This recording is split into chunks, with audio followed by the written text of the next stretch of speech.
하나의 인격체로 보고서 권리를 인증해줘야 되는 건지, 인간의 인격하고는 다르지만 하나의 독립적인 권리를 보장해줄 필요는 있다라는 생각도 들어요. 도구한테도 일정 부분의 권리를 줘야 되지 않을까 하는 생각은 들긴 합니다. 네, 오늘은 정말 훌륭하신 분을 모셨습니다. 베스트셀러 메타버스로 유명해지셔서 이제 초인류부터 이번에 새로 AI 인간지능의 시대라는 책을 출간하신 김상균 교수님을 모셨습니다. 반갑습니다. 저는 인지과학자 김상균이고요. 현재 경희대학교에서 학생들하고 열심히 공부하고 있습니다. 반갑습니다. 제가 김상균 교수님 나오신다고 그 커뮤니티에도 올려드렸는데 그랬더니 이제 김상균 교수님을 이제 상균쿤으로 불리고 계시더라고요.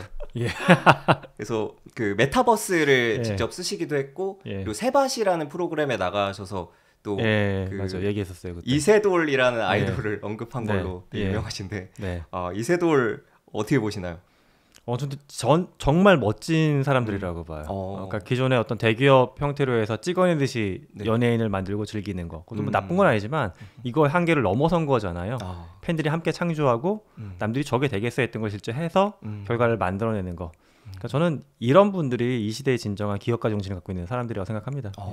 아무튼 저도 되게 인상 깊게 봐가지고 교수님이 또 언급해 주시니까 괜히 이게 약간 조용히 보고 있었는데 더 메이저가 된 것 같아서 아니 제가 언급해도 메이저가 된 게 아니라 원래 메이저였습니다. 좋습니다. 그래서 이제 그 커뮤니티 게시물에 직접 이제 등판하셔가지고 그 왕물원이랑 이렇게 남겨주셔가지고 저도 되게 재밌게 봤습니다. 제가 그때 그걸 잘하는지 좀 고민했었는데 그래도 감사한 마음도 있고 어떻게 소통해야 될지 좀 조심스럽더라고요. 그래서 한번 남겨봤는데 다행히도 많은 분들이 좀 좋게 봐주셔서 역시 이분들은 열린 마음을 갖고 있구나. 고마웠습니다. 그때. 그러면 혹시 최애 이세돌 멤버가 있다면? 누가 있을까요? 최애는 없습니다. 최애는 다 애입니다. 다 애입니다. 좋습니다. 저희 애들은 저희 그렇게 또 얘기 안 되나? 저희 애들은 뭐 징버거님 얘기 많이 하는 징버거님. 좋습니다. 좀 제대로 많은 분들이 좀 궁금해하실 이야기들을 시작해 보겠습니다. 그 전에 일단 책 소개 먼저 드리면 여기 질문들이 대부분 이제 책 내용 기반으로 좀 준비를 해봤는데요. 이번 AI 인간지능의 시대에 나온 좀 내용들을 기반으로 오늘 팟캐스트를 진행해 보겠습니다. 그러면 우선 여기 책에서도 서술해 주셨고 주로 말씀도 많이 해주셨는데 AI 시대의 좀 직업과 교육의 변화에 대해서 이야기를 해보려고 합니다. 그때 이제 책에서 또 메인으로 프롤로그에 쓰신 말 중에 인상 깊었던 게 의사, 변호사, 회계사의 시대가 끝났다 라고 말씀을 주셨는데 왜 끝났는지 어떻게 직업이 변화하는지 거기에 대한 말씀을 부탁드리겠습니다. 일단 팩트 데이터를 말씀드리면 이 세 개 직업이 작년 재작년에 국내외에서 인공지능 특허가 많이 나타난 분야예요. 예를 들어서 뭐 피부과에서 AI 바탕으로 자동으로 스캐닝을 해서 할 수 있는 장비에 대한 특허, 또는 영상 판독하기 위한 특허, 변호사가 어떤 법률을 조사하거나 서머리하거나 뭐 판사가 판례 만들 수 있는 특허, 판례안 같은 거, 그런 것들 특허 정말 많이 나왔어요. 그 말은 그런 게 뭐 저항은 있겠지만 결국 내년 후년 되면 계속 소프트웨어나 기계를 나온다는 이야기거든요. 지금 우리가 갖고 있는 직업 중에도 보게 되면 엑셀 잘 다루는 사람들 과거에는 없던 직업이었어요. 그렇죠. 반면에 엑셀 잘 다루는 사람이 회사에 깔리면서 그 전에 있던 주판하는 사람들이 싹 다 사라진 거고. 그러니까 직업을 우리가 짧은 시간을 살아도 그렇지 계속 직업은 사라지고 없어지고 했었습니다. 인류 역사에서. 근데 이제는 그 의사, 변호사, 회계사가 이제 그 시기를 맞는다. 하도 이 직업이 사람들이 견고하다라고 생각해서 견고한 직업은 없다라고 말씀을 드리고 싶어서 이 세 직업을 제가 싫어하거나 믿게 보는 건 아니고 그럴 수도 있다라고 생각한 겁니다. 그렇군요. 그러면 이제 또 생각이 드는 부분이 이제 주판이나 엑셀과는 조금 다르게 라이센스로 그래도 어느 정도 보장이 돼 있으니까 좀 보호가 되지 않을까라는 생각이 들긴 하는데 어떤 식으로 좀 깨질 거라고 보시나요? 이게 또 라이센스의 역사를 보게 되면 자동차가 처음 나왔을 때 그때는 자동차를 운행하려고 그러면 영국 같은 경우에는 레드 플래그법이라고 해서 붉은 깃발법. 자동차 앞에서 붉은 깃발을 들고서 길 안내하는 사람이 있어야지만 라이센스가 나왔어요. 자동차 앞에서 특히 밤이 되면은 라이트 들고 뛰어가는 사람이 있어야 되고. 지금 말도 안 되는 이상한 거죠. 인간이 만들어 놓은 라이센스는 결국 그 시대의 어떤 기술이나 윤리나 사회적인 함의의 틀에서 만들어지는 건데 아까 그런 장비가 너무 일반화가 돼. 영상 판독 그냥 앱으로만 해도 돼. 그럼 사람들이 얘기할 거예요. 근데도 우지 이거 병원 가가지고 뭐 10만 원 내고 봐야 돼? 그렇지. 이런 함의가 되면 라이센스는 바뀔 수 있다고 봅니다. 그렇군요. 이게 과거 역사를 보니까 확실히 바뀔 수 있겠다 이런 생각이 확 와닿네요. 그러면 이제 직업의 변화가 일어난다라는 거는 어느 정도 다들 느끼실 것 같아요. 그렇다면 이제 좀 궁금한 부분이 네. 어떤 분야가 좀 AI로부터 안전한 직업이고 어떤 분야가 좀 가장 먼저 좀 변화가 될 직업일까? 이게 궁금한데요. 어떻게 보시나요? 어떤 직업 타이틀을 놓고서 그 직업이 안전하다 불안전하다 논하기 좀 어려운 게 전반적인 직업이 영향을 다 받을 거예요. 다. 일례로 불과 작년 이맘때만 해도 사람들이 그 얘기했어요. 제가 이제 영상업계 분들, 방송분들 만나면 야 아무리 인공지능이 글 쓰고 그림 만들어도 영상은 못 만드는데 기존에 있었는데 좀 허접했어요. 근데 불과 한두 달 전에 소라가 이제 플랫폼에 나와서 데모 영상 보여주니까 이제 제가 아는 KBS나 SBS의 그런 방송 제작 직군분들이 난리가 났어요. 우리도 이제 털렸구나 뭐 이런 식의 표현을 사석에서는 끝났다. 근데 저는 그래도 궁극적으로 인간이 가져갈 수 있는 역량은 뭐냐 하면 감정이나 정서와 관련된 능력인 것 같아요. 그러니까 내가 만약에 방송 제작을 하건 책을 쓰건 교사건 간에 그 역할의 변화는 와요. 하지만 그 내에서 내가 인간하고의 교감을 잘하고 정서적인 부분에 어떤 컨텐츠를 만들어낼 수 있는 사람들은 계속 성장할 겁니다. 왜냐하면 인공지능이 번역이 된다고 해서 외국 자료 그냥 갖다가 한국인 교사가 사라지진 않거든요. 외국인 자료가 많이 들어왔을 때도 결국 한국 학생들을 가르치는 교사는 존재해야 돼요. 지금보다 숫자는 줄어들겠지만 다만 역할이 정서나 인간적인 교감에 대한 능력을 더 강조하는 교사, 그런 분을 강조하는 예를 들어 팟캐스터, 그런 분을 강조하는 무슨 디자이너, 이런 식으로 저는 계속 직업이 좀 특화될 것 같습니다. 저는 인공지능이 우리를 도와줄 수 있지만 인공지능이 갑자기 자기 혼자 프로그램 10개 찍어내고 스트리밍하는 걸 사람들이 보고 있지는 않을 거라고 믿고 있어요. 그건 아니라고 봅니다. 확실히 인간에게서 느껴지는 그 감정적인 부분은 조금 더 천천히 혹은 아예 유지될 수 있다. 지금 만약에 저나 우리가 둘 다 만약에 기계였다라고 생각하면 이분들이 또 이런 반응을 보이지는 않을 거예요. 그죠? 다른 그쵸. 거예요, 이건. 예. 그러면은 일자리가 변화함에 따라서 좀 필연적으로 당연히 교육 쪽도 변화가 있을 것 같은데요. 네. 우선 이제 교육이 어떻게 변화해야 될지에 대한 이야기를 해보면 좋을 것 같은데 현직으로 지금 교수님으로 활동을 하고 계셔서 실제로 이제 가르치는 거에 있어서 변화가 있거나 한 게 있을까요? 이번 학기에도 요 책 나오기 전이지만 제가 쓴 책이니까 요 책 내용을 바탕으로 대학원생들 수업을 하고 있거든요. 그래서 제가 가장 강조하는 거는 도구 사용하는 거는 막 술렁술렁 알려줘요. 학생들은 처음에 도구 사용하는 거 많이 배울 줄 알았는데 실제 도구 사용 슬렁슬렁 알려주고 머리 쓰는 것만 바꾸게 해놓은 거예요. 뇌를 쓰는 방법을 다르게 하는 게 중요한 것 같아요. 기존에 우리는 산업화 시대에 살았던 우리들은 교육 현장에서 원가를 합리화시키는 거, 시간 절감시키는 걸 남보다 빨리 하는 거, 이거에 특화돼 있어요, 능력이. 근데 이제 천천히 가더라도 아무도 못했던 거 해보는 거, 천천히 가더라도 내가 어제까지 두려워서 시작을 못했던 거, 그걸 오늘 해볼 수 있게끔 만들어준 도가 바로 이 AI거든요. 그래서 저는 이번 학기에도 이제 그런 취지를 갖고서 학생들한테 이상한 것도 많이 수업에서 시키기도 하고 뭐 만들어 보라기도 하고 그렇게 합니다. 그래서 교육이 결국 가야 될 지향점 중에 하나가 이 도구를 잘 쓰는 게 아니라 도구를 잘 활용해서 나라고 하는 사람을 바꾸게끔 하는 거. 이걸 좀 우리가 교육 현장에서 풀어놔야 될 것 같습니다. 되게 와닿네요. 확실히 이제 도구 AI 도구로 하면 엄청 효율성은 확 올라가니까 그런 효율성보다는 좀 창의적인 거를 중심으로 하고 계시는군요. 그러면은 이제 과제 같은 걸 내주실 텐데 학생분들한테 AI를 쓰라고 권장하시나요? 전 권장해요. 실제 시험에서도 AI도 허용합니다. 시험에서도요? 전 시험도 거의 다 주관식으로 보는 경우가 많고 주관식 서술형 시험에서도 AI 허용해요. 학생들이 처음에 반응이 좋아해요. 교수님 이거 날로 먹겠다고 막 좋아하는데 전 늘 얘기하죠. 하지만 AI 결과물을 그대로 복붙하면 보면 알 거기 때문에 나의 평가 기준 훨씬 올라간다. 기존에 만약에 이 정도면 A뿔이었으면 이제 이 정도 해야지 A뿔이고 이 정도면 이제 B밖에 안 준다. 오히려 부담스러운 거예요. 그러네요. 저는 이게 현재 우리가 처한 현실인 것 같아요. 직장에서 AI 도구 막 돈 들고 깔아주고 교육시켜주는 이유가 어제 했던 일 그대로 하라고 깔아주는 건 아니에요. 어제보다 훨씬 더 잘하라는 기대감이 직장이나 사회적으로 막 올라가는 거거든요. 당연히 우리 학생들도 그런 형태로 교육을 받아야지 사회 나가면 개인적으로 다 쓸 건데 학교에서 못 쓰게 저는 요건 좀 아니라고 봅니다. 그러면 직접 이제 시험, 과제 다 AI를 최대한 활용해서 더 높은 결과를 내는 그런 쪽으로 하고 계십니다. 이번 학기 대학원 수업에 이제 첫 과제를 줬던 건 저에 대한 홍보 영상 만드는 거였어요. 쇼츠. 도구 잠깐 본 다음에 이론적인 백그라운드 거의 없이 마구잡이로 그냥 만들어 보라고 시켰더니 이거저거 만들어냈어요. 그 다음에 이제 약간 또 이론적인 거나 어떤 사고의 틀을 학습한 다음에 다시 또 다른 거 만들어 보고 뭐 이렇게 진행해 보고 있습니다. 좋네요.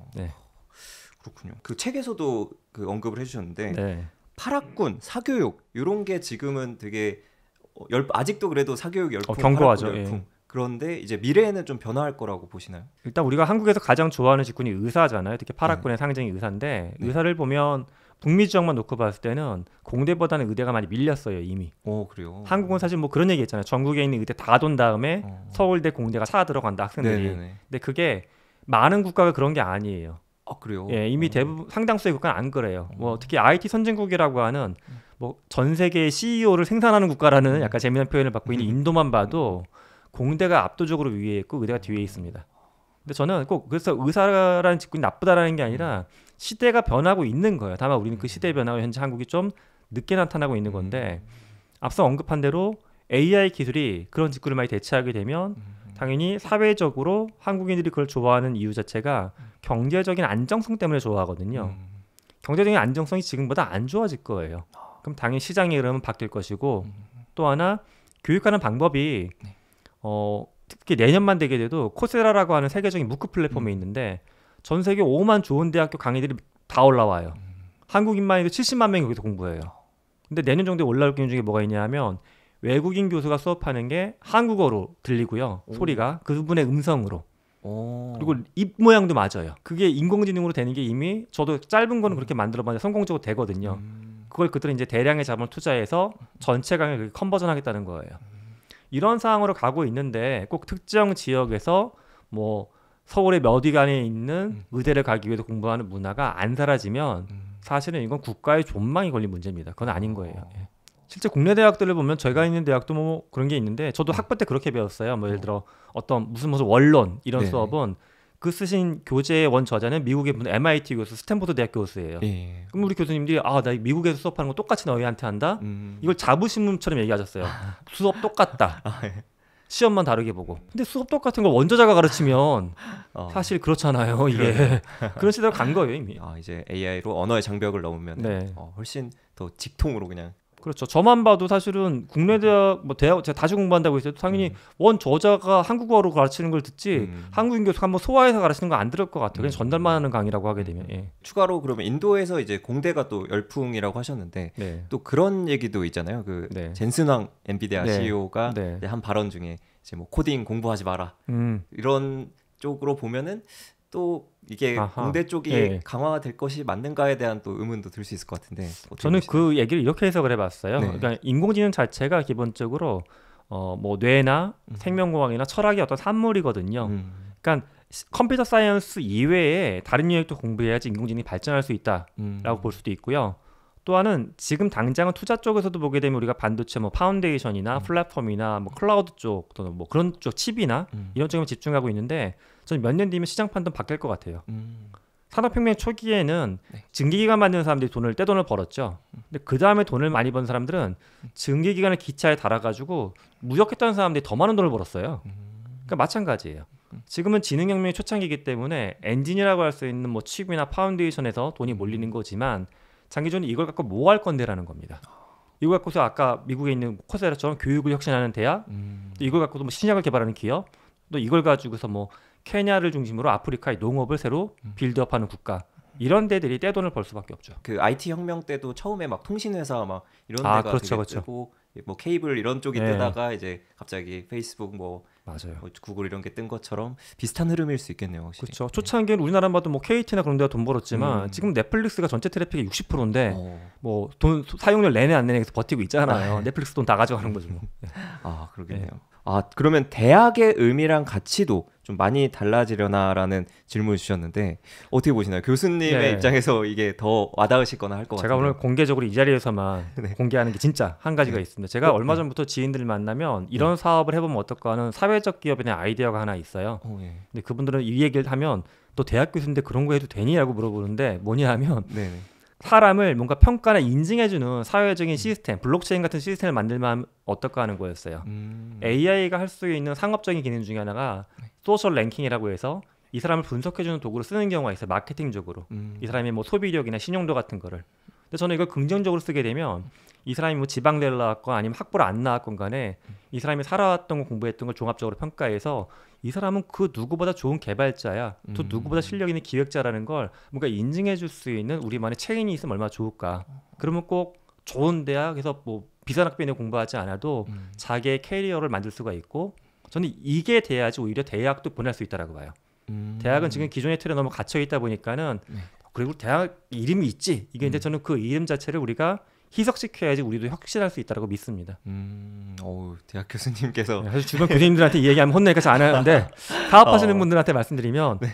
되게 어려운 시도지만 또 좋게 봐주세요. 예. 그러면은 이제 다음 주제로 좀 넘어가자면 책에서도 말씀 주신 내용인데 이제 AI 시대 내 미래를 디자인하는 지혜에 대해서 좀 이야기를 나눠보겠습니다. 네네. 그러면 이제 AI 시대에 말씀하신 것처럼 뭐 많은 변화도 일어나고 되게 중요한 거는 다들 아마 아실 텐데 근데 여기서 이제 어떻게 뭘 할 수 있을까에 대한 좀 의문이 들 것 같은데요. 그렇죠. 예. 그래서 AI를 일단 어떻게 쓸지 모르는 그런 분들을 위한 조언을 해주신다면 어떤 게 있을까요? 제가 기업에서 이제 강연하거나 컨설팅할 때 많이 마주쳤던 놀라운 점이 국내 대기업들은 AI 도구 교육을 다 시켜요. 직원들한테 안 시키는 회사가 없어요. 아 그래요? 근데 막상 이제 익명을 조사해봤더니 도구를 그렇게 배웠는데 그분들 중에 주 2, 3회 이상 그 도구를 켜서 쓴다라는 분은 10%가 안 돼요.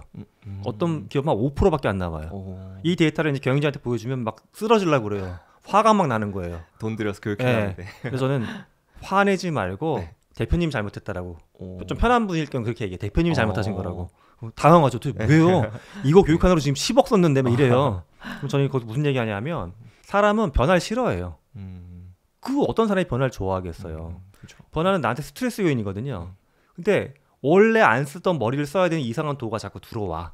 그러면 이걸 안 쓰는 방법으로 생각을 해요. 뭐 이런 식이에요. 만약에 AI 도구 써가지고 GPT로 이메일 보내는 거 교육을 2시간 해요. 그러면 이 사람 집에 돌아가는 길에 뭘 생각하냐 하면 이메일 그거 인공지능 안 쓰고 내가 써도 비슷한 속도로 쓰는데 굳이 왜 써? 안 쓸 변명거리만 쭉 만들어요. 그 다음날 출근해서 직원들 커피 마시면서 야 너 그거 쓰겠냐 그러면 그걸 왜 쓰니? 이러면서 안 쓰는 거야. 아무도 안 써. 그런데 저는 이제 기업들이 이런 인공지능을 비롯해서 그간 IT 투자도 그렇고요. 목적이 한 군데 쏠려 있어서 생긴 현상이에요. 대부분의 기업들은 제가 국내 금융권이나 해외 금융권 조사해봤더니 50에서 70%가 인공지능을 현재 원가 절감 도구로 바라보고 있어요. 특히 대표적인 게 금융권들이 콜센터를 많이 보유하고 있으니까 콜센터 인력을 줄인다. 사실 어찌 보면 합리적인 선택일 수도 있어요. 근데 아쉬운 선택이에요. 왜냐? 금융 서비스의 질을 더 높이거나 원래 서비스 못하던 걸 할 수도 있고 한데 이런 추가적인 아이디어는 생각하지 않고 오히려 원가 절감, 산업화 시대 사고에 갇혀 있는 거예요. 그럼 나머지가 제가 책에서는 스타라고 하는 모델이에요. 그래서 스타가 어떤 걸까요? 스타가 이제 우리말로 별이잖아요. 네네네. 기억하기 쉽게 좀 단어를 조어한 건데 아까 금융권이 이야기하는 비용 절감은 비용을 회수하는 거니까 리커버. R이에요. R. 그러니까 4가지 전략 중에 하나 전략이에요. 아, 그것만 너무 집중하고 있다. R만. 나머지 3가지도 눈을 뜨자는 거예요. 어떤 걸까요? 예를 들어 S라고 하는 건 뭐냐면 금융권이 AI만 도입하면 쉽게 해볼 수 있는 거는 옛날에는 지금도 하고 있는 업체가 몇 군데 있는데 외국어를 쓸 수 있는 상담사를 들여가지고 외국인 고객들 상담해줘요. 근데 그 채널이 굉장히 얇아요. 왜냐면 외국인들 그렇게 많지는 않으니까. 그쵸. 그럼 저는 여기에 이제 인공지능 챗봇을 외국어 버전으로 할 수 있게 도입을 하면 사실 굉장히 낮은 비용으로 24시간 거의 20개국 언어를 도입할 수가 있어요. 근데 아직까지 이런 거 하는 기업들이 많지가 않거든요. 이거는 저는 뭐라고 보냐 하면 스타트라고 보는 거예요. 지금 기술 수준으로 하면 그냥 되는 거예요. 굉장히 싸게. 지금도 가능한데 안 하고 있는. 그 다음 또 뭐가 있냐 하면 금융권이 신경을 많이 쓰고 지금 하는 업무 중에 하나가 뭐 돈 세탁이나 테러 자금 송금이나 보이스 피싱 하는 거 이런 거 예방하기 위한 전문 인력도 투입을 많이 해요. 근데 다 못 잡아내요. 전문적이기도 하고 인력 투자가 많아야 되는 영역이거든요. 이걸 갑자기 뭐 신입사원 뽑았을 때 그 사람이 트랜지션 봐가지고 알 수가 없는 거예요. 전문적인 영역이니까. 근데 이거를 인공지능 도움을 받아가지고 기존 사례를 막 분석해서 내가 이런 작업할 때 옆에서 서포트를 해줘. 이 도구가. 그럼 나의 역량이 증폭되는 거예요. 원래 하던 건데. 이건 이제 역량 증폭이니까 증폭의 약자 앰플리파이의 A입니다. 앰플리파이. 그러면 S가 나왔고 A가 나왔고 R이 나왔죠. T가 빠져 있는데 T는 그냥 제 예를 들면 저는 수업에서 지금 최근에 준비하고 있는 강연극을 준비해보고 있어요. 강연극. 강연극. 연극. 수업을 하나 연극처럼 뮤지컬처럼 해보려고 준비 중인데 그렇다고 제가 그림도 못 그리고 음악도 못 만들고 젬병이에요. 그래서 음악을 최근에 인공지능 써가지고 좀 만들어보는 것들을 해보고 있어요. 실제 수업 시간에 학생들 몇 개 들려준 것도 있고. 수노 AI 이런 거. 네, 그런 걸로. 그런 게 제 입장에서는 역량이 부족한 건데 해본 건데 이건 시작은 아니라 저는 트라이라고 봐요. 트라이. 왜냐하면 아직까지는 다듬어갈 게 많아요. 그러니까 뭐 시도하는 거죠. 그래서 시도에 트라이에서 T자를 붙인 거예요. 우리는 뭔가 하게 되면 100% 성공을 자꾸 기대해요. 근데 시작해서 S 바로 되는 것도 있지만 트라이처럼 잘 안 되는데 자꾸 하면 좋아지는 것도 있어요. 이거를 해봐야 되는 거예요. 이렇게 보게 되면 S, T, A, R. 근데 금융권 아까 말씀드린 것처럼 이제 임원분들 만나면 직원들은 현재 아래 사고에 갇혀 있기 때문에 나머지 STA를 볼 수 있는 뭔가 머리 쓰기를 전환할 수 있는 교육이나 그런 캠페인을 많이 하셔야지만 원래 배웠던 도구도 쓰고 도구는 계속 쏟아져 나오는데 도구 교육만 할 수는 없어요. 예. 저 그렇게 설명을 드립니다. 그러겠네요. 확실히 너무 지금 아래만 집중하고 스타를 다 해보면 좋을 것 같습니다. 그러면 그 다음에 이제 AI로 뭘 할지 모르는 분들을 위해서 좀 조언을 주신다면 어떤 게 있을까요? 제가 실제 지난주에 했던 작업이에요. 저희 대학원 학생들하고 제가 지난주에 학생들한테 포스트잇하고 이렇게 볼펜을 나눠줬더니 의아해하더라고요. 이게 AI 수업인데 갑자기 완전 아날로그의 끝이잖아요. 종이하고 펜은 뭐냐. 제가 3가지 색깔을 준비해갔어요. 빨간색, 파란색, 노란색 포스트잇. 빨간색 포스트잇을 잔뜩 준 다음에 여기는 한 장당 무조건 한 가지씩만 적는 건데 네가 좋아서 미치겠는 거, 네가 좋아하는 거, 밥이건 음식이건 뭐 행동이건 사람이건 다 적어보는 거예요. 한 장당 하나예요. 한 장에 짜장면을 적었으면 그 다음엔 내가 누굴 좋아한다 또 적으면 안 돼요. 다른 종이 또 빨간색에다 무조건 하나씩. 학생들이 몇십 개씩 적어나가요. 내가 이런 걸 좋아했구나 생각하면서 이거 적고 나면 제가 이제 파란색을 주고서 여기에는 이제 냉정하게 돌아보면서 너가 잘하는 거, 사소한 거에도 괜찮고 지금 막 배우고 있어 내일이면 잘할 것 같아 이런 것도 괜찮고 돈이 안 되는 것도 괜찮아요. 다 적어보는 거예요. 그것도 한 장당 하나씩 막 그것도 몇십 명 나와요. 마지막에 노란색을 주고서 여기에는 네가 사회적으로 해야 될 역할을 적어보자. 대부분 저희 학생들이 직장인이 많으니까 뭐 돈 버는 거, 가장으로서의 책임 뭐 이런 거 적고 그 다음에 또 이제 사회적으로 기대감 받는 거 막 적어. 요즘에 프로젝트를 뭘 하고 있다 막 적어요. 그럼 종이가 3묶음이 있죠. 사실 이 3가지가 우리 머릿속에 들어가 있는데 잘 인출이 안 되는 거예요. 인간은 머릿속에 있는 각인되어 있는 거를 필요할 때면 잘 못 끄집어내요. 엄청나게 무한한 용량의 컴퓨터가 머릿속에 있는 건데 이 저장 매체 중에 우리는 주로 현재 맡겨진 부분에 필요한 것만 자꾸 인출하고 요것만 왔다 갔다 하면 쓰는 거예요. 그래서 이 포스트잇 작업은 머리를 탐험해보라고 하는 거야. 한번 스캐닝을 해봐라. 쫙 한 다음에 이걸 섞어요. 어떻게 섞냐면 빨강, 파랑, 노랑을 상징하는 게 너의 열정, 영어로 구스토, 그 다음에 너의 전문성, 엑스퍼타이즈, 마지막 네가 사회적으로 기여해야 될 너의 가치, 메릿, GEM, GEM이라고 하는 프레임워크인데 이것끼리 공통분을 찾아보라고 제가 시켜요. 뭐 2장이건 3장이건 막 섞어서 공통분을 찾아보라고. 어떤 학생 교수님 전 써봤는데 50장 종이가 나왔는데 이 중에 30장이 하나의 카테고리로 만들어준다고. 그다음에 10장 있고 5장 있고 4장 있고 하나는 별도로 떨어져 있다. 뭐 이런 식으로 만드는 거예요. 그러면 이 중에서 당신이 현재 직업적으로나 시간적으로 가장 많이 투자하는 게 뭡니까? 물어봐요. 어떤 학생은 30장이라고 대답하는 친구도 있고 카테고리는 이런데 내가 회사에서 돈 벌려고 하는 거 10장인데요? 라고 이야기하는 거예요. 이러면 둘 다 한번 생각을 해봐야 돼요. 30장에 대한 일만 하면 10장, 5장 내에서 내가 인공지능을 써가지고 앞으로 도전해볼 만한 게 없을까? 반대로 또 10장 카테고리 내에 돈을 버는 친구는 30장이 큰 집단인데 아직 못 건드리고 있는 거잖아요. 자기의 정말 본질적으로 좋아하는 것들, 가치가 있다고 느끼는 건데 이것도 건드려보는 건데 그 도구를 또 예로 해보면 되는 거고. 저는 본질적으로 인간이 AI를 바라볼 때 도구라고 자꾸 강조하는 거예요. 나의 가능성을 폭발시킬 수 있는 거. 나를 대체하거나 날 밀어내는 나쁜 게 아니라 잘만 쓰면 나는 정말 더 인간답고 멋진 사람이 될 수 있다. 그래서 그 작업 때문에 이걸 해보는 겁니다. 그럼 AI로 뭘 할지 모르는 분들은 이제 머릿속에 싹 끄집어내가지고 나랑 정말 잘 맞는 그 분야를 AI로 도구를 활용해서 도전을 해볼 수 있겠네요. 우리 청취자분들도 이게 사실 근데 손맛이 들어가야 좋기 때문에 포스트잇 그 문방구 같은 데 가서 문방구 너무 옛날 표현이니까 하나 이렇게 3개짜리 사가셔가지고 약간 두꺼운 펜으로 또 친한 친구들이나 식구들끼리 해보셔도 재밌어요. 이게 음악 좀 잔잔한 거 틀어놓고 뭐 차 같은 거 마시면서 해보면 막 또 누가 뭐 적었는지 이렇게 재밌어요. 친구들 거 보다 보면은. 그러니까 이거 한번 해보시면 정말 좋겠습니다. 권장합니다. 또 다른 조언이 혹시 추가적으로 있다면 뭐 있을까요? 사람들이 이거 자꾸 쓰다 보면 또 많이 쓰는 분들은 어떤 걱정하냐 하면 특히 부모님들이 아이가 학교에서 배워서 쓰고 있다라고 하면 우리 아이가 혹시 AI만 쓰다가 자기 머리 안 쓰는 바보가 되지 않을까. 특히 작년에 미국 같은 경우에 갑자기 챗GPT 사용량이 뚝 떨어지는 시점이 있었어요.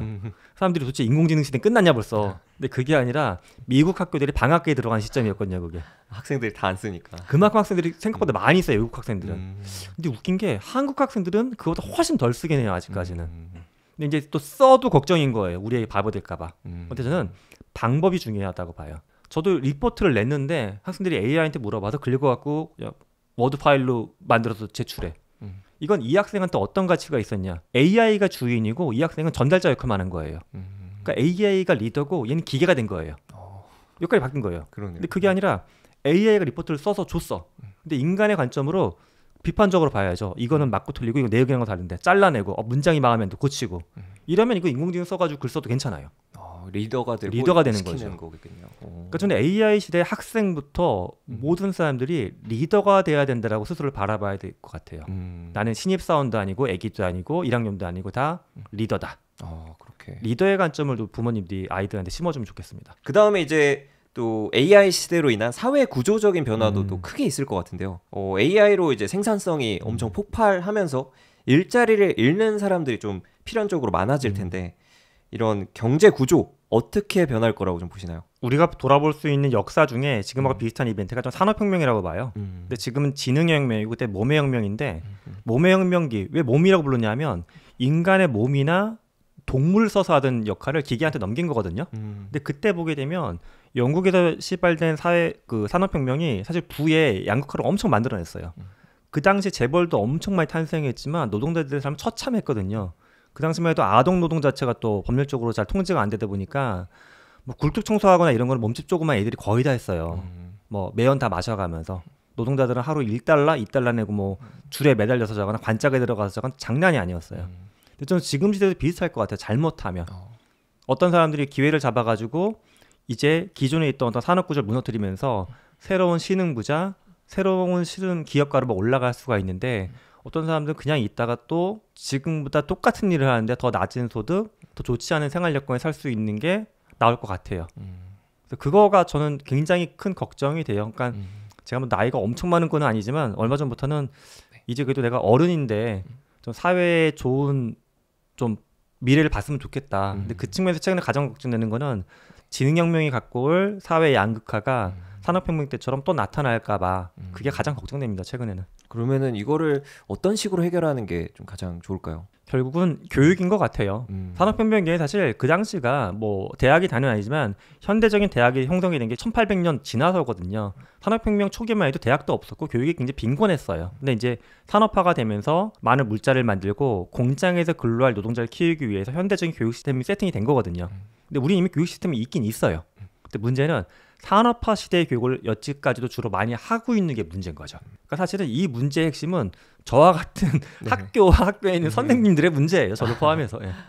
그래서 저 스스로도 그걸 바꾸려고 자꾸 노력을 하고 뭐 아까도 농담이 아니라 이제 다음 학기나 다다음 학기 되면은 강연극도 한번 해보려고 하는 게 죽이 되건 밥이 되건 간에 저부터 자꾸 바꿔보려고 노력하는 겁니다. 예. 교수님도 수업할 때도 이제 AI 활용해서 음악 만들고 해서 연극을 만드는 그런 것부터 좋은데요. 네.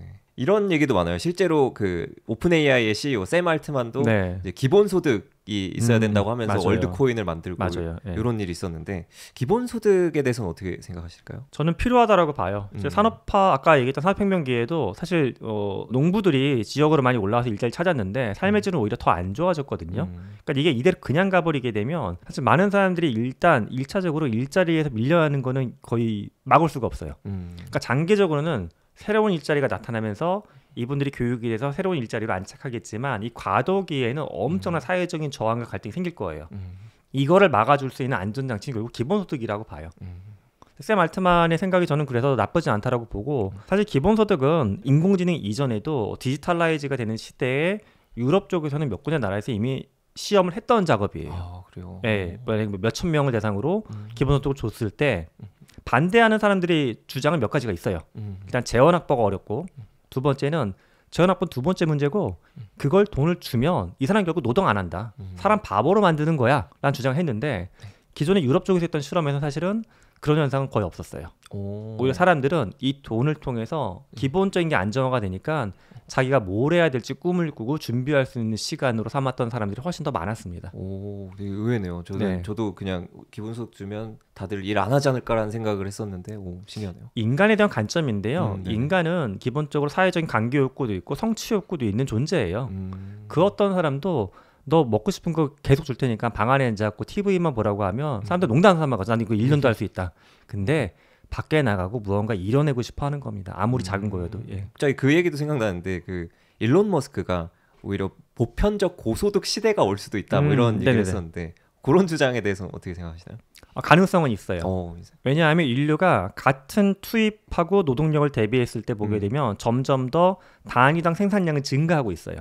즉 인공지능도 잘 쓰게 되면은 실제 저런 게 가능해요. 물리적으로 봤을 때 인공지능을 도입한 농기계들은 비료도 덜 쓰면서 생산량을 증가시키고 있어요. 비료를 덜 쓰는 건 이미지 프로세싱을 딱 타겟팅을 해서 1cm, 2cm 단위로 그 농장부 인당 비료를 뿌려요. 비료 생산량이 줄어들겠죠. 그럼 당연 농업 생산량은 증가하겠고 이렇게 모든 산업 분야에 적용되다 보게 되면 결국 똑같은 자원, 똑같은 시간 쓰는데 생산의 양은 증가해. 그럼 우리가 분배해서 이상한 짓거리만 안 하면 사람들을 풍성하게 더 나눠 가질 수가 있죠.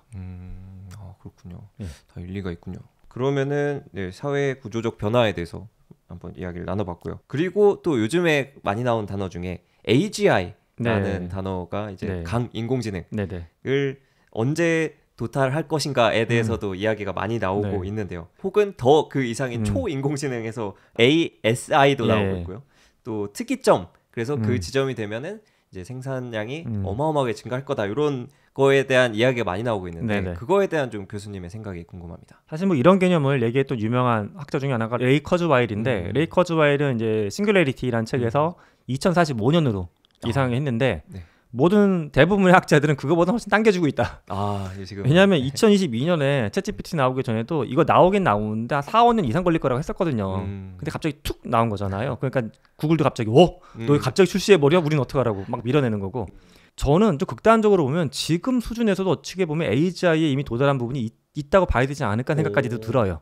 지금도 AGI. 왜냐하면 하다못해 물리적인 법칙계를 보게 되면 이미 소라가 아직 일반 버전 풀린 건 아니지만 소라를 영상 제작에다 쓰는 분도 있지만 제가 이제 같이 연구하는 분들 중에 시뮬레이션 연구하시는 분들은 기존 시뮬레이션은 이거죠. 물리적인 세상에서 뭔가 물체가 튕기거나 흘러다니거나 하는 걸 다 공식화시켜서 노가다 함수예요. 이 함수 다 써야 돼요. 근데 그런 교수님들이 최근에 이런 얘기를 해요. 이제 함수를 때려 넣어가지고 인간이 한 땀 한 땀 하던 시뮬레이션이 아니라 소라를 보니까 소라를 시뮬레이션 플랫폼으로 써도 되겠다는 거예요. 그렇게 봤을 때는 이 소라가 인간이 이해를 못하고 있는 물리적인 세계 모든 움직임을 다 보여주는 거면 이미 도달한 게 아닌가 하는 생각도 드는데 좀 더 넓은 의미에서는 아직까지는 좀 또 시간이 걸릴 것 같은데 일단 2045년은 아닌 것 같고 10년 안쪽, 좀 넉넉해봐도 10년 안쪽에는 분명히 올 거는 같습니다. 10년 안쪽? 그렇군요. 그러면 2034년 안에는 진짜 요즘 발전을 보면은 진짜 그럴 것 같습니다.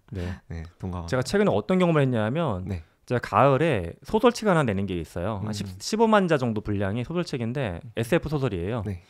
이거를 주변의 지인들한테 몇 명한테 이제 프라이빗한 리뷰를 시켰죠.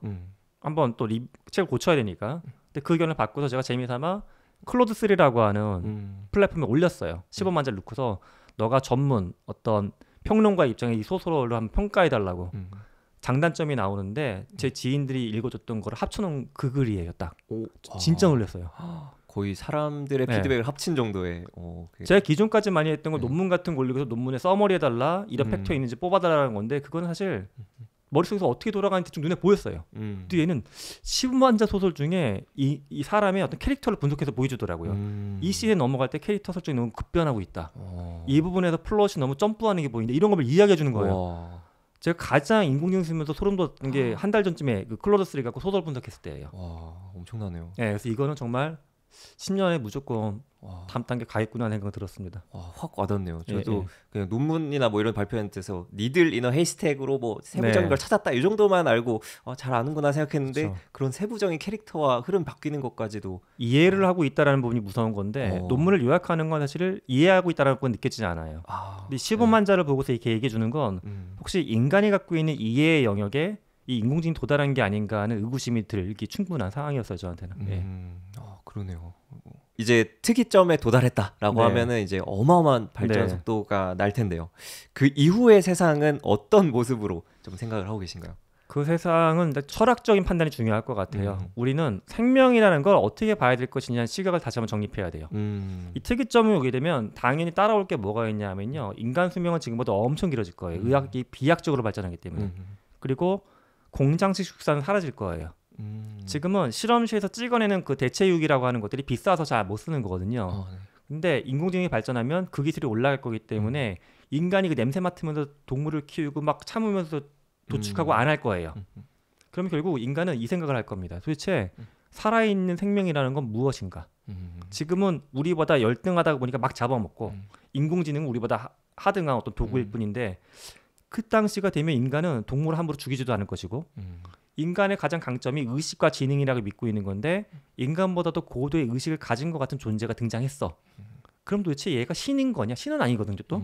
그러면 관계성을 어떻게 바라볼 것이냐. 이건 기술의 문제가 철학의 문제거든요. 그러네요.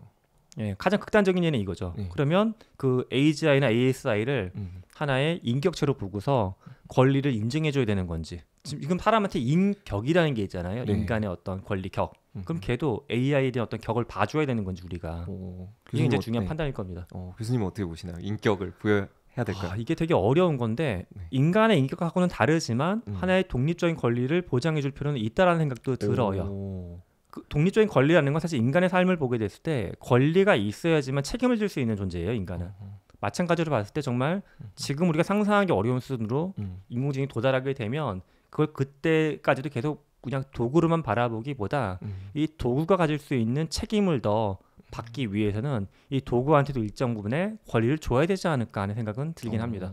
와, 그러면 약간 무섭기도 한데요. 그 권리를 갖고 막 남용을 하면서 인간을 지배하거나 이럴 수도 있지 않을까요? 그렇죠. 그래서 그 철학적인 기반 내에 법이나 제도가 만들어지고 기술이 그거에 맞춰서 개발돼야 되고 이렇게 이제 삼박자가 맞아야 되는데 사실은 지금은 기술이 제일 먼저 앞에 뛰어가고 있고 제도나 철학이 뒤에서 막 너 왜 이렇게 빨리 뛰어가? 너 안 보이잖아. 약간 이런 것 같아요, 느낌이. 예.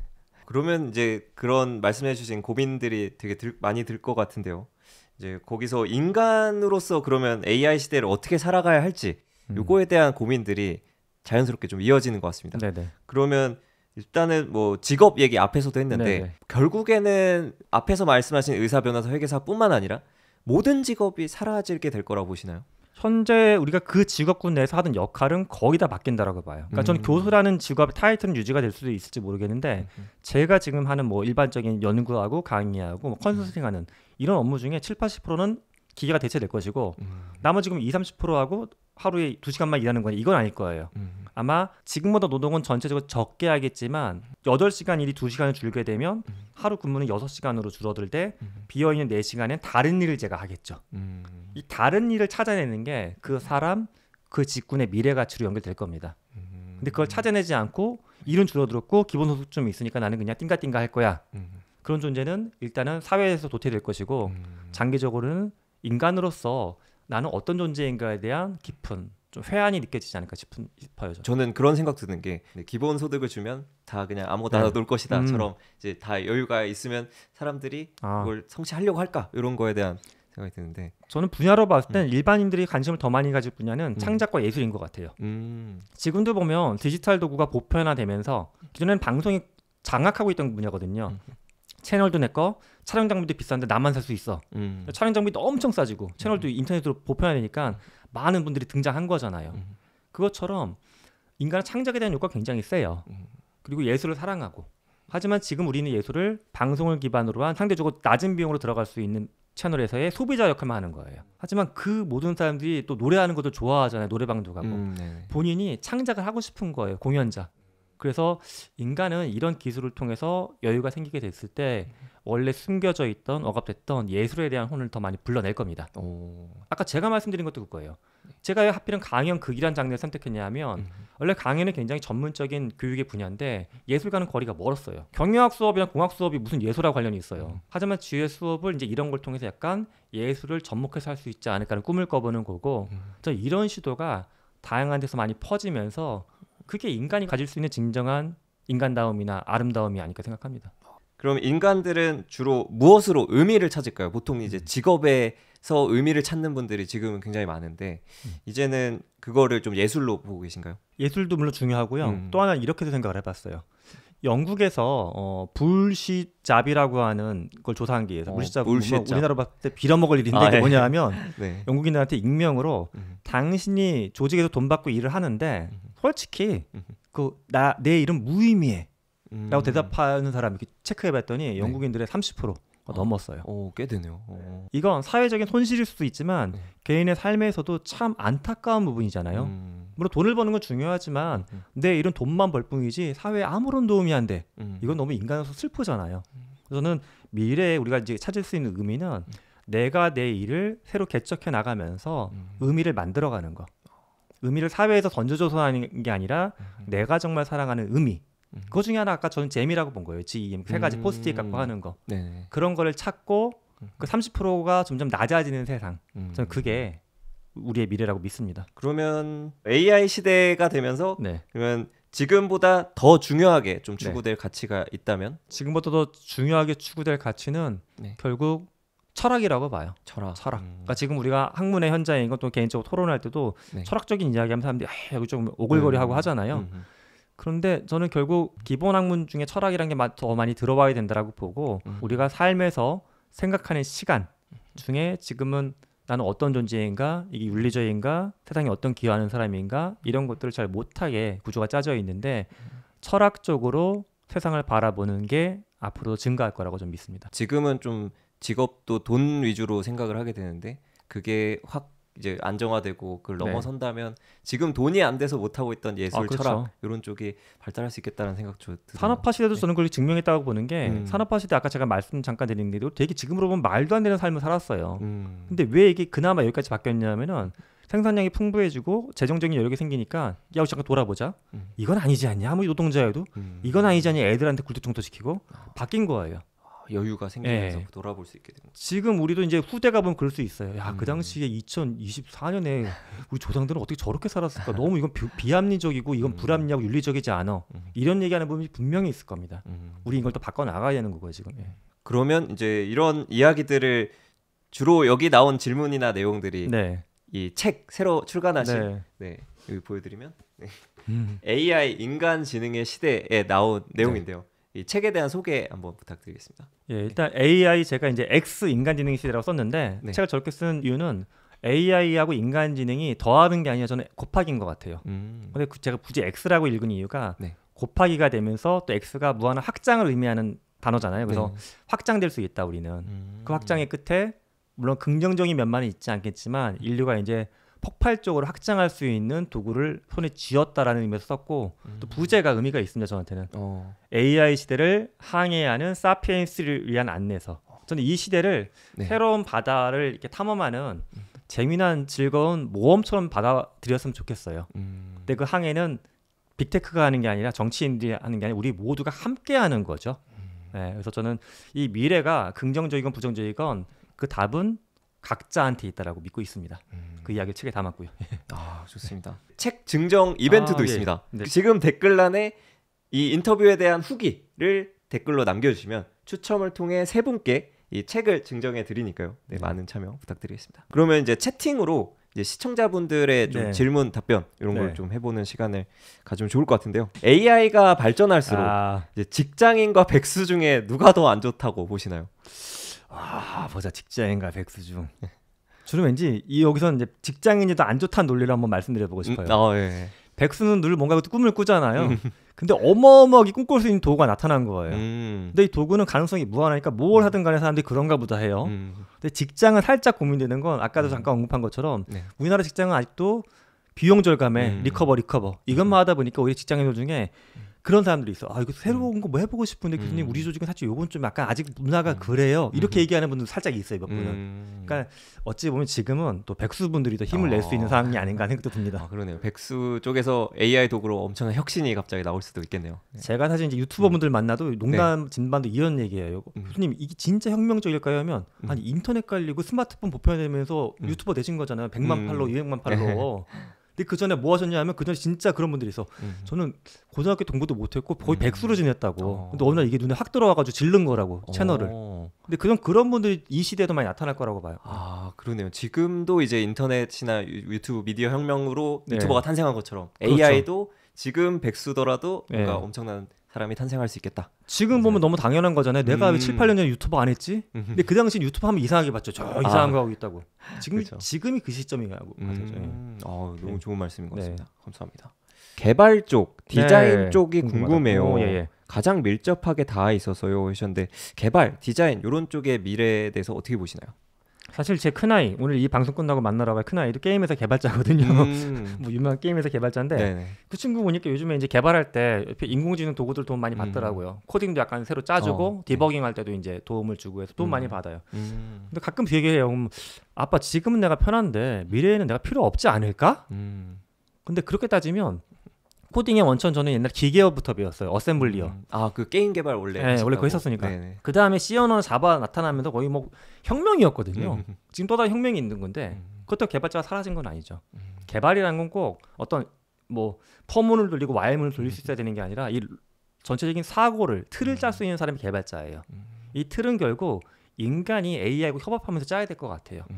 그래서 개발자의 미래 역량을 좀 더 고도화된 사고하고 기획하는 쪽으로 넘어갈 것 같긴 해요. 그러니까 여러 가지 언어를 다루는 게 핵심이 아니라 한 가지 언어만 다뤄도 종합적인 프로그램을 짤 수 있고 좀 사람들을 매니지할 수 있는 리더십을 가질 수 있는 그런 거 필요한 것 같고 디자인 쪽은 제가 게임만 보면 최근에 그런 것들은 있어요. 2D 형태로 만들었던 이미지가 최근에 인공지능이 투입이 되면 현재 버전으로는 3D가 꽤 쓸 만큼 나와요. 3D 모델링이. 그럼 이게 배경이나 그런 데는 많이 쓰더라고요 지금도. 물론 이제 메인 오브젝트로는 좀 이게 손을 봐야 되겠지만 근데 또 재밌는 게 최근에 어떤 게임 회사들 보면 우리는 디자이너들을 존중하고 보호하기 위해서 인공지능을 안 쓰겠다라고 하는 기업들도 있어요. 맞아요. 실제로 반대 목소리 있어요. 나오면서. 근데 장기적으로는 전 디자인도 개발하고 비슷할 것 같아요. 인공지능이 투입이 많이 되겠지만 인공지능이 디자이너를 다 몰아내지 못할 겁니다. 그러니까 디자인 영역에서 자기만의 인공지능을 쓰면서 뭔가 강점을 만들어내셔야 돼요. 근데 그게 뭔지는 저도 사실 디자인 전문가는 아니어서 잘 모르는데 저는 모든 직군은 계속 존재할 거라고 봐요. 다만 그중에서 도구를 잘 쓰는 사람이 좀 더 큰 파일을 차지하겠죠. AI를 사용함으로써 우리는 모두 리더가 될 수 있는 말에 대해 좀 더 추가적인 설명이 가능하실까요? 해주셨는데 직장에서 보면 지금 중간 관리자들이 상사가 갖고 임원들이 던져주는 거를 분배해서 주잖아요. 너 자료조사하고, 넌 디자인하고, 넌 거기 회사 거래처 갔다 오고, 막 조합을 해가지고 이거구나 보고요. 인사님 오늘 이렇게 일이 됐다고. 근데 이 웃긴 게 이제 이런 흔히 그 부하 직원 역할에 좀 인공지능도가 쫙 나오는 거죠. 그럼 나는 뭐냐? 중간 관리자는 된 거예요. 또는 내가 때로는 임원이 될 수도 있고 이게 리더의 자리잖아요. 옛날에는 신입사원부터 해가지고 거쳐 올라가야 돼요. 근데 이제 신입사원이 돼도 야 너 인공지능 도구 10개 있고 교육다 시켜놨으니까 보고서 너 혼자 써서 갖고 와야지 무슨 나한테 오더를 받고서 무슨 일을 쪼개서 해. 이렇게 넘어갈 거예요. 그러니까 이거 잘 못하면 되게 피곤한 시대지만 잘하면 내가 처음부터 나의 뜻을 반영을 해가지고 업무를 할 수 있기 때문에 굉장히 멋진 겁니다. 그러니까 부품이 아니라 디자이너의 시대로 넘어가는 거예요. 다른 표현을 하면. 산업화 시대에는 집단주의에서는 부품이었어요 다. 너 정해진 일을 해야지 자꾸 뭐 이상한 거 시켜. 제가 회사에 처음 들어갔을 때도 보고서 쓰라고 했는데 양식 틀렸다고 혼난 게 아직도 기억이 나요. 회사 포맷이 있었는데 그걸 몰랐어요. 신입사원인데. 저는 근데 지금도 그때 제가 만들었던 양식이 더 좋다고 봐. 이건 너무 구닥다리 이상했는데. 이제 그렇게 그러네요. 부품이 아닌 디자이너 시대로 가는 것 같아요. 근데 이거의 연장 저도 그냥 생각이 많이 드는 건데 이렇게 모두가 리더가 된다면은 그 사실 샘 알트만도 한 말이긴 한데 1인 뭐 유니콘이 나올 수도 있다 뭐 이런 얘기를 하면서 그럼요. 모두가 막 좀 1인 기업들이 많아지거나 되게 소규모가 많아질까요? 어떻게 보시나요? 근데 1인 기업이라고 해서 좀 고독하다라고 보는 건 아니고 그 1인 기업들도 결국 수많은 고객이나 수많은 파트너랑 협업하는 거거든요. 그러니까 1인 기업이라는 이야기는 꼭 한 명이 법인이 되거나 한 명이 개인 사업자가 되는 게 아니라 프리랜서일지라도 자기의 삶을 기업처럼 운영하는 사람들이 증가할 거라고 저는 봐요. 자기의 삶이 그냥 기업의 삶. 처음 봐도 책도 많이 쓰고 예를 들어 만화책도 만들어서 잠시 후에 나오기도 하거든요. 뭐 강의도 하지만 강연도 준비하고 있고 이게 과거에 보면 하나의 회사 같은 거잖아요. 이게. 그러네요. 근데 도구를 수많은 걸 쓰다 보니까 효율화돼가지고 가능한 것 같아요. 일단 코딩 채널이다 보니까 아무래도 코딩 관련 직군에 대한 질문이 좀 많은 것 같은데요. 코딩 관련 직군은 거의 없어진다고 보면 될까요? 라고 질문 주셨는데 코딩 관련 직군에서 일하는 사람들 숫자는 줄 것 같아요. 그건 확실해요. 숫자는 줄 것 같지만 오히려 코딩이 필요한 영역은 늘어나요. 왜냐하면 역사가 그런 게 소프트웨어는 점점 더 우리가 많이 만들어내고 있거든요. 그럼 그 말은 무슨 말이냐? 필요한 소프트웨어 양은 증가하는데 사람은 줄어든다는 말은 누구나 코딩하기 좀 쉬워지는 거죠. 보편화. 하지만 여전히 복잡한 것들은 인간이 개입돼가지고 뭔가 마치 오케스트라처럼 프로듀서처럼 해주는 역할은 필요할 겁니다. 좋습니다. 그럼 한 마지막 질문 요거 마무리하면 좋을 것 같습니다. 기술을 학습하는 입장에서 AI 쓰면 몇 초 만에 나올 결과물인데 이게 학습하는 게 좀 부질없게 느껴지고 AI에게 맡기거나 제 성장이 없다는 느낌이 드는데 학습에 대해 어떤 식으로 접근해야 할까요? 라는 질문 주셨습니다. 어떻게 보시나요? 저는 또 원론적인 이론이나 수학이나 공학에 대해서 공부할 필요성이 없어진다. 예를 들어 그리고 어학을 워낙 얘가 잘 번역하니까 그럼 이제 언어를 이해하는 건 필요 없냐? 그렇게는 안 봐요. 지금 제가 갖고 있는 갤럭시 폰만 봐도 자동 번역이 앞에 앉아도 되거든요. 근데 이 자동 번역을 써가지고 영어로 대화하는 것과 어설프더라도 제가 영어를 배워봤던 것과는 상대의 문화나 이 사람을 이해하는 게 좀 다르다라고 봐요. 그러니까 우리가 학문을 배운다는 건 도구가 없기 때문에 학문을 배우는 게 아니라 이 도구에 들어가는 원천을 알았을 때 좀 더 깊게 도구를 이해하고 도구를 더 좋게 만들 수도 있거든요. 그래서 저는 배우신 분은 입장에서는 원천적인 것들도 너무 놓지 않았으면 합니다. 그걸 기반으로 더 도구를 잘 활용할 수 있어요. 그럼요. 네. 좋습니다. 네, 오늘 좋은 말씀 너무 많이 해주셔서 감사드립니다. 네. 혹시 마지막으로 뭐 하고 싶은 말이나 이런 게 추가로 있으실까요? 네. 뭐 우리가 살아갈 미래는 저는 저 같은 학자도 아니고 빅테크 기업을 만드는 것도 아니라고 계속 주장을 합니다. 우리 모두가 함께 만들어가는 미래이기 때문에 오늘 함께 하신 청취자분들이 각자 AI 시대를 항해하는 멋진 사피엔스가 되셨으면 좋겠습니다. 너무 좋은 말씀 감사합니다. 네, 그럼 이것으로 팟캐스트를 마치겠습니다. 감사합니다. 네.